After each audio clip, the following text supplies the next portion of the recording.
आपके लिए सबसे कठिन विषय कौन सा था और उसका सामना आपने कैसे किया? परीक्षा में कोई विशेष चुनौती जैसे समय प्रबंधन या तनाव कोई रहा बीच में कभी? पढ़ाई के अलावा आपकी किस चीज़ में रुचि है? छोटे बच्चे या भाई बहन के लिए क्या आप मैसेज देना चाहोगे? नमस्कार दोस्तों, मैं हूं दिलीप और आप देख रहे हैं न्यूज ऑल अपडेट। हमारे साथ हैं कृतिका अग्रवाल। करौली साइंस में टॉपर रही हैं, 98.60% अंक लाई हैं। आपको और आपके परिवार को बेटा बहुत बहुत बधाई। तो उपलब्धि हासिल की तो आपको पता था कि मैं करौली टॉपर बनी हूँ शुरुआत में? कब पता चला आपको? जब मेरे पास स्कूल वालों का ही फोन आया था कि यू हैव टॉप द कहानी, then my reaction was really very shocking. माता पिता की क्या प्रक्रिया रही?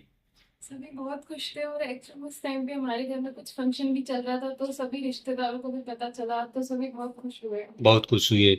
आपने आरबीएससी बोर्ड की तैयारी कैसे की? क्या कोई विशेष रणनीति बनाई आपने? ऐसे कोई विशेष रणनीति नहीं बनाई थी, बट पूरी साल डिसिप्लिन होकर कंसिस्टेंसी से पढ़ाई।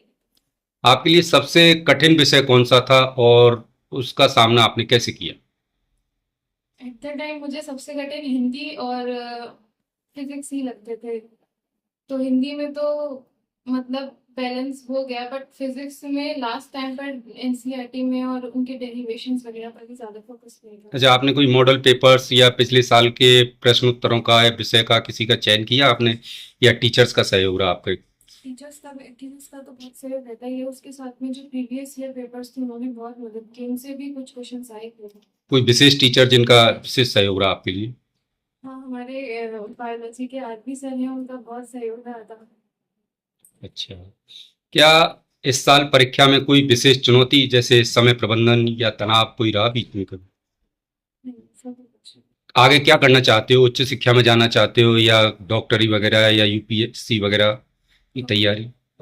डॉक्टरी वगैरह करनी चाहती हो? अच्छा। क्या आप दूसरों को पढ़ाई के बारे में कोई विचार दोगे बच्चों के लिए आगे भविष्य में?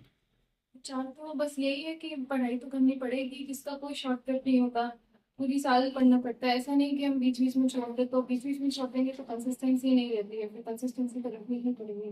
अच्छा, आपने क्या विशेष उपलब्धि हासिल की 12th में? मैंने 4 सब्जेक्ट्स में 100 मार्क्स आए हैं। 4 सब्जेक्ट में 100 मार्क्स आए। कौन कौन से सब्जेक्ट है ये आपके? English, biology, chemistry and physics. पढ़ाई के अलावा आपकी किस चीज में रुचि है? वही के अलावा खेल, संगीत या किसी अन्य क्षेत्र में? क्रिकेट पसंद है एंड ड्राइंग पसंद है। ड्राइंग पसंद है। छोटे बच्चे या भाई बहन के लिए क्या आप मैसेज देना चाहो? मेरा बड़ा भाई है, वो भी अभी एमबीबीएस कर रहा है, उसका भी बहुत सपोर्ट रहा था, वो मुझे हर चीज़ में मतलब बताता था कि फिजिक्स कैसे पढ़नी है, केमिस्ट्री कैसे पढ़नी है। नहीं, जो छोटे बच्चे या भाई बहन जो आगे तैयारी कर रहे हैं 12th की या 10th की आने वाले समय में, तो आपने जो तैयारी करी उसके हिसाब से उन बच्चों को कुछ मैसेज देना चाहेंगे? बस यही मैसेज है कि पढ़ाई करते रहो आराम से, चिल होकर पढ़ना है, मतलब ऐसे कोई लोड नहीं लेना है अपने ऊपर। तनाव नहीं लेना है किसी प्रकार का। तो ये थी हमारे साथ में कृतिका अग्रवाल, बाल भारती स्कूल की छात्रा जिन्होंने करौली में साइंस में टॉप किया है और स्कूल का तो नाम रोशन किया ही है, माता पिता का नाम रोशन किया है, अध्यापकों का नाम रोशन किया है। अगेन बेटा बहुत बहुत बधाई आपके लिए।